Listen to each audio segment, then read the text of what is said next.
Bagaimana roda perekonomian di pusat perbelanjaan di Jakarta? Kita tergabung dengan produser lapangan Satrio Adi di Trans Studio Mall Cibubur.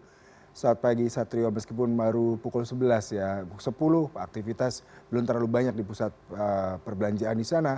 Tapi mungkin Satrio bisa menggambarkan bagaimana kondisi terkini di Trans sana. Lalu kita bicara mengenai jual beli, respon para pembeli dan masyarakat. Apakah Anda mendengarkan kondisi di sana? Silakan dengan laporan langsung Anda. Ya, selamat pagi Yuda. Memang aksi unjuk rasa yang menimbulkan kerusuhan di sejumlah titik di Jakarta dan sekitarnya ini tidak hanya mengganggu fasilitas umum atau menyebabkan kerusakan di fasilitas umum, juga berdampak pada ekonomi masyarakat yang ada di Jakarta dan sekitarnya. Seperti misalnya di pusat-pusat perbelanjaan kemarin di titik api peristiwa seperti misalnya di daerah Senayan ataupun di daerah Senen, ini ada beberapa pusat perbelanjaan yang terpaksa menutup operasionalnya secara sementara pada hari Jumat, Sabtu, dan juga pada hari Minggu. Namun demikian ini tidak terjadi di seluruh mal di Jakarta karena ada beberapa mal ataupun pusat perbelanjaan yang tetap beroperasi seperti biasa.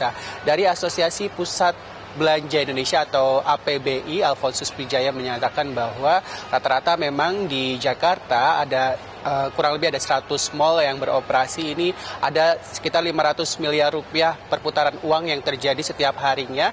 Namun pada akhir pekan kemarin ini jumlahnya turun sekitar 50% akibat banyak masyarakat yang mengurungkan diri untuk bisa bepergian ke pusat-pusat perbelanjaan ataupun ke mal begitu.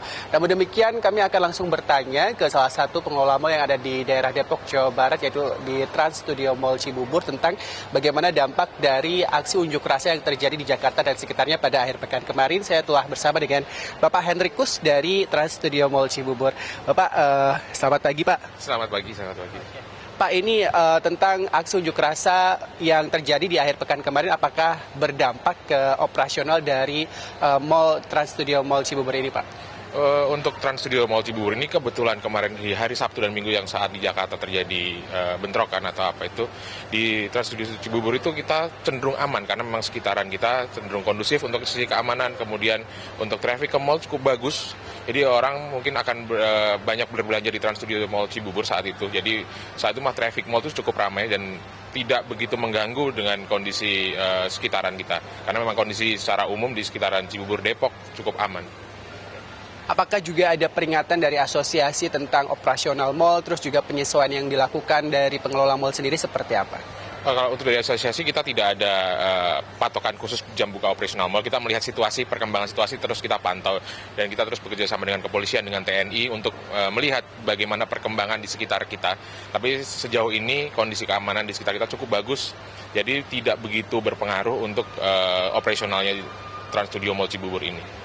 Berarti tidak sempat ada pengamanan khusus dari pihak aparat keamanan ya Pak? Kita ada penebalan dari TNI dan Polri untuk di Trans Studio Cibubur untuk kita melihat di kawasan kita ada perkembangan apa gitu. Kondisinya sejauh ini aman sih. Nah, kalau dari tenan-tenannya sendiri, apakah ada kekhawatiran dari pemilik tenan khususnya mungkin barang-barang mewah, mengingat ada beberapa titik yang sempat terjadi penjarahan seperti itu Pak? Sampai saat ini tidak ada kekhawatiran yang berlebih dari tenan-tenan kita. Kekhawatiran secara umum pasti ada, tapi kita memberikan satu pengertian kepada tenan-tenan bahwa kita pun melakukan kerjasama dengan TNI, dengan Polri untuk melakukan pengamanan di sekitar Trans Studio Mall Cibubur ini. Jadi sejauh ini mereka merasa aman untuk berbisnis di Trans Studio Mall Cibubur ini sih. Kalau traffic jenis barangnya sendiri Pak, memang yang paling banyak apakah kebutuhan pokok, mengingat mungkin apakah ada panic buying ataupun pembeli masyarakat yang antisipasi untuk membeli barang-barang pokok mengingat ada kerusuhan sehingga mereka tidak bisa keluar rumah terlalu sering, atau seperti apa? Hasil pengamatan kami, untungnya tidak ada panic buying dari customer untuk belanja di sini. Mereka berjalan seperti biasa, mereka beraktivitas seperti biasa dan berbelanja seperti biasa. Jadi kebutuhan-kebutuhan pokok tetap ada, mereka berbelanja untuk fashion, untuk segala macam kebutuhan mereka sehari-hari pun mereka tetap berbelanja di sini tanpa ada kepanikan yang berlebih sih.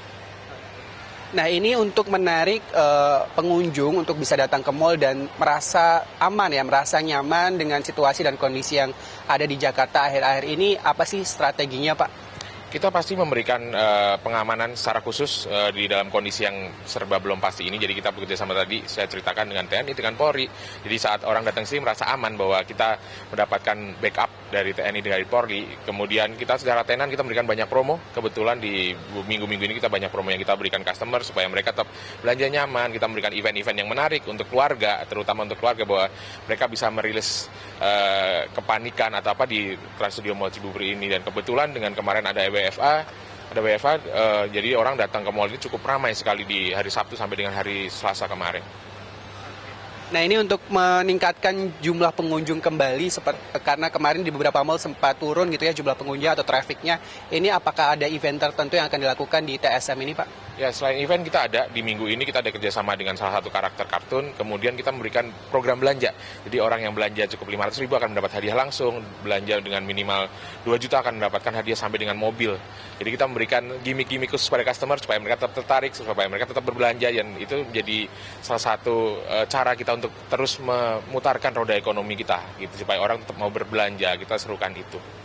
Terakhir Pak, mungkin sebagai pelaku bisnis pusat belanja begitu ya, sepenting apa sih keamanan dan juga kondisivitas wilayah di daerah tertentu, misalnya Depok, di Jakarta, untuk bisnis di pusat belanja ini, Pak? Untuk kami keamanan sangat penting karena itu hal yang paling sensitif yang dirasakan oleh customer. Mereka setiap bergerak mereka pasti memikirkan keamanan. Jadi saya berharap kondisi Indonesia semakin aman, semakin kita saling menjaga seperti yang diserukan saat ini. Jadi kita tidak gampang terprovokasi, kita harus bisa berpikir lebih jernih.